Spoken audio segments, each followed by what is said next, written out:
ini dia, motor dia bang. Motor saya bang. Bang, motor apa bang tak suka? AC. Kenapa? Tak suka LC. Memang nyampah AC sumpah. Memang tak suka AC. Sebab apa tak suka LC? Budak-budak dia beracau tu kalau naik motor. Bila lalu highway apa semua bising tu motor dia orang. Diorang tak tiba motor elok ke? Macam mana saya bang? Memang tak suka. Diorang selek ke? Memang saya yang select tu. Saya tak suka. Tahu lah, tak boleh lah kalau tengok pun.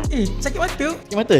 Okey bang, motor apa yang tak suka bang? Saya tak suka 15. Kenapa ya? Saya rasa macam budak-budak yang pakai tu acah-acah. Kenapa cacau pula? Sebab abang pernah tengok 15 yang letak monster apa semua. Okey mana? Saya rasa macam bapak beria tu. Padahal CC 150 lah bang. Tak minat. Saya tak minat. Sebab tengok dengan rim, abang pernah tengok orang pakai rim gold tu bang. Pernah. Ya Allah, sakit hati tu tengok. Okey. Bapak ni bagi. Bang, motor yang macam tu ke bang?